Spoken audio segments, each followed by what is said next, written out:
This weekend, a new R-rated action comedy, Bullet Train, hits theaters. So let's talk about it.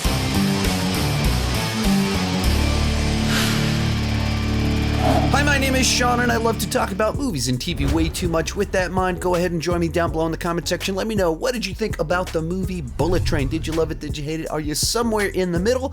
And let's get started talking about the good. And probably the best thing about this movie is that it throws every trick in the book at you to make for a fast-paced, high-energy, fun movie. The basic plot line is that there's a whole bunch of assassins that end up on this bullet train, and you're trying to figure out, why are all of them there? Why is everything going so bad? And everything is designed to be lively, colorful, and fun.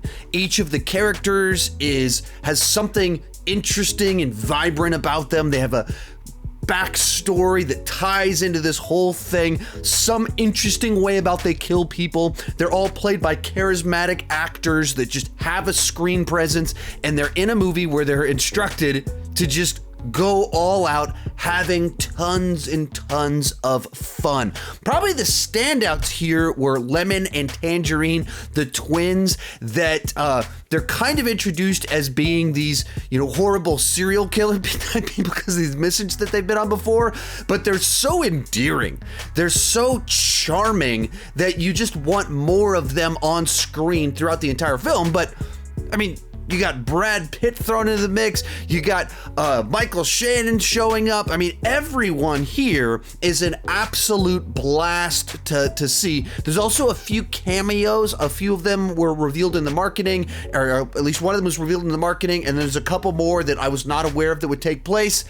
They're just a lot of fun. And that's what this movie does really well. It throws all sorts of stuff at you. It never lingers on any one plot point for too long. It moves very quickly. It's always delivering a laugh. There's always someone fun on screen doing something entertaining, or you're getting an action sequence. And when the action sequences happen, they're ridiculously over the top in their violence. There's blood spraying everywhere, which might not be for everyone, but if you're going to an R-rated action movie, that's kind of what you should expect from a film like this.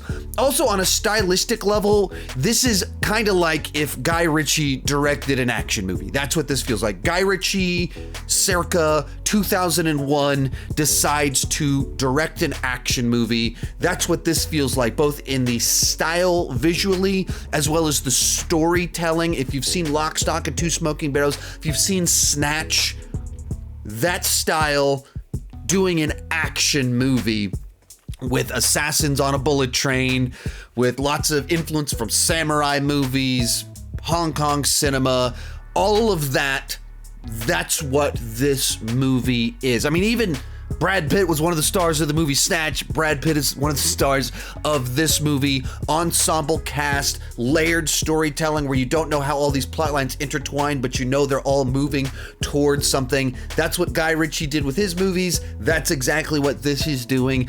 And so the best thing to say about it is that if you're in the mood for like a gnarly, violent movie with a bunch of movie stars acting like charismatic movie stars, it's fast-paced, lots of action, lots of jokes, this will deliver that experience for you. I had fun with it, but it's not like a great action comedy. It's not as good as those Guy Ritchie movies that I mentioned, so let's move on to the bad. And at the end of the day, the movie feels like it's trying too hard to be this highly stylized, super witty, super complex narrative. It's just trying too hard, and so not all the jokes land.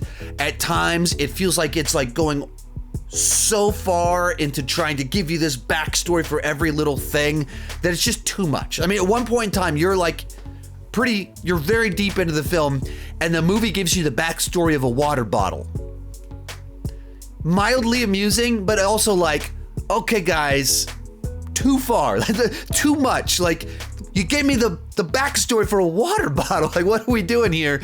And so some of that's fun, but when everything is treated like that, where it's it shows you a water bottle and it's 48 hours earlier, and you walk through the history of how the water bottle got to that moment in time in the film, and every character has this backstory, every item has a backstory. it's just too much. And then along those same lines, the plot is just so convoluted, so forced that, I mean, the first half of the movie, I was like, what's going on here? And by the end of it, you're starting to piece it together. But even during our car ride home with my wife, I was like, she was asking me all these questions. I literally said, like, I have no idea. I would have to rewatch the movie and take notes to be able to answer all these questions. I do not know how everyone tied into it or why they tied into it, because there's just so many characters, so many moving parts, and every time someone is introduced, like, it rewinds, it gives you their backstory, and then it catches you up, but you still don't know how exactly they tie into this, and then you learn about 15 more characters by the time the person loops back into it, and you're like, I can't keep track of all of how all this ties together or why it all ties together, because it's just too much. And along those same lines, it gets so cartoonish in the third act that you're like, okay, I'm kind of watching a live action cartoon. That's what this is. You just have to kind of go along with it. You're having fun.